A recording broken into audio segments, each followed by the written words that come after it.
Shemu'ėl Bête, 2 Samuel chapter 19.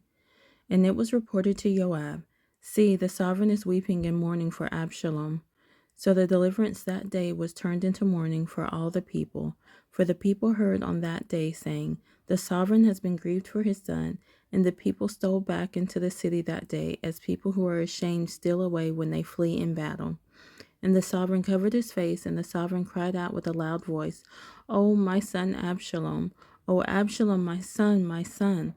And Joab came into the house to the sovereign and said, Today you have put to shame all your servants who today have saved your life and the lives of your sons and daughters, and the lives of your wives and the lives of your concubines, by loving those who hate you, and by hating those who love you.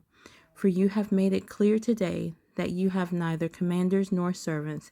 For today I know that if Absalom had lived and all of us had died today, then it would be right in your eyes. And now, arise, go out and speak to the heart of your servants. For I swear by Yah, if you do not go out, not one passes the night with you.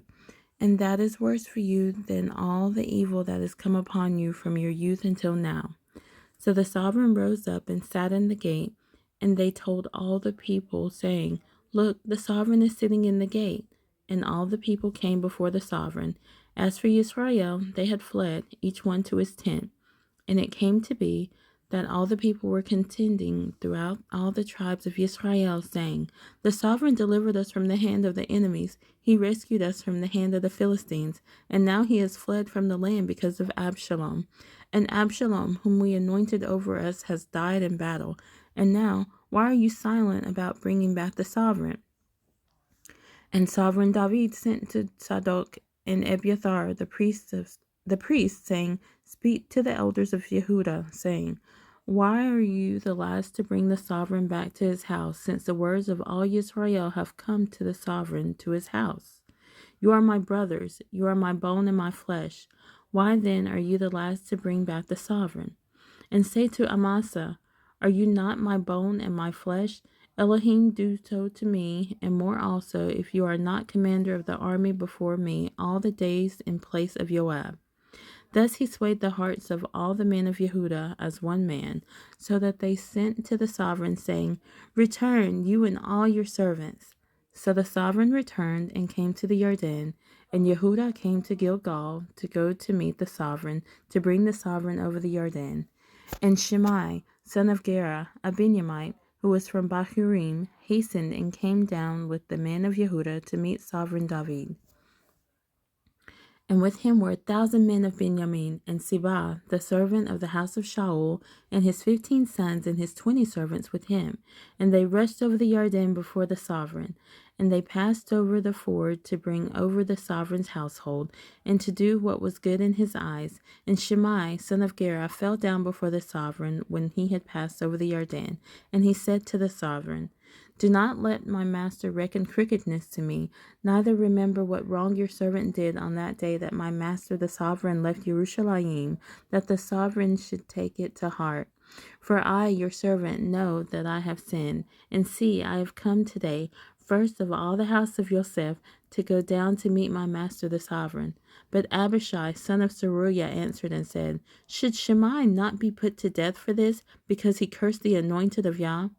And David said, What have I to do with you, you sons of Zeruiah, that you are to be adversaries to me today?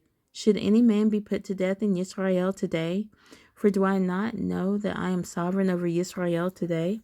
So the sovereign said to Shimei, You do not die. And the sovereign swore to him. And Mephibosheth, son of Shaul, came down to meet the sovereign, and he had not attended to his feet, nor trimmed his mustache, nor washed his garments from the day the sovereign went away until the day he came back in peace. And it came to be, when he had come to Jerusalem to meet the sovereign, that the sovereign said to him, Why did you not go with me, Mephibosheth? And he answered, My master, O sovereign, my servant deceived me. For your servant said, I am saddling a donkey for myself to ride on it and go to the sovereign, because your servant is lame. And he spoke slander against your servant to my master the sovereign. But my master the sovereign is as a messenger of Elohim. Therefore do what is good in your eyes. For all of my master's house were but dead men before my master the sovereign. Yet you set your servant among those who eat at your own table. Therefore, what right have I still to cry out any more to the sovereign? But the sovereign said to him, Why do you speak any more of your matters? I have said, You and Siba share the land. And Mephibosheth said to the sovereign, Rather let him take it all, since my master the sovereign has come back in peace to his own house. And Barzillai the Gileadite came down from Rogelim and passed over the Yarden with the sovereign to send him on his way over the Yarden. And Barzillai was a very aged man, 80 years old, and he had sustained the sovereign while he was dwelling at Mahanaim, for he was a very rich man. And the sovereign said to Barzillai, Pass over with me, and I shall provide for you with me in Jerusalem. But Barzillai said to the sovereign, How many are the days of my life that I should go up with the sovereign to Jerusalem? I am now 80 years old. Do I discern between the good and evil? Does your servant taste what I eat or what I drink? Do I still hear the voice of singing men and singing women?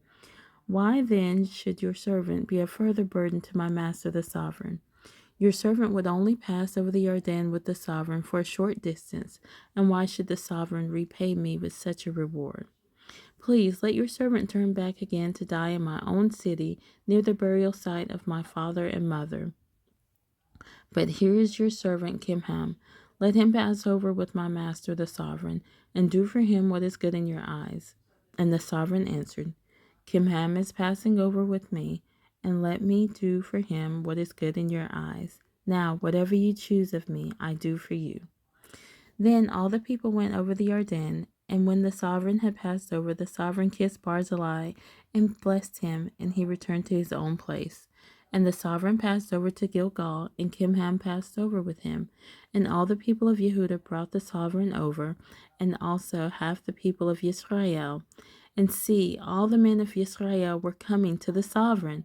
And they said to the sovereign, Why have our brothers, the men of Yehudah, stolen you away and brought the sovereign and his household and all David's men with him over the Jordan? And all the men of Yehudah answered the men of Yisrael, Because the sovereign is our relative. And why are you displeased over this matter? Have we at all eaten at the sovereign's cost, or has he given us any gift? And the men of Israel answered the men of Yehudah and said, We have 10 parts in the sovereign, and in David too. We have more than you.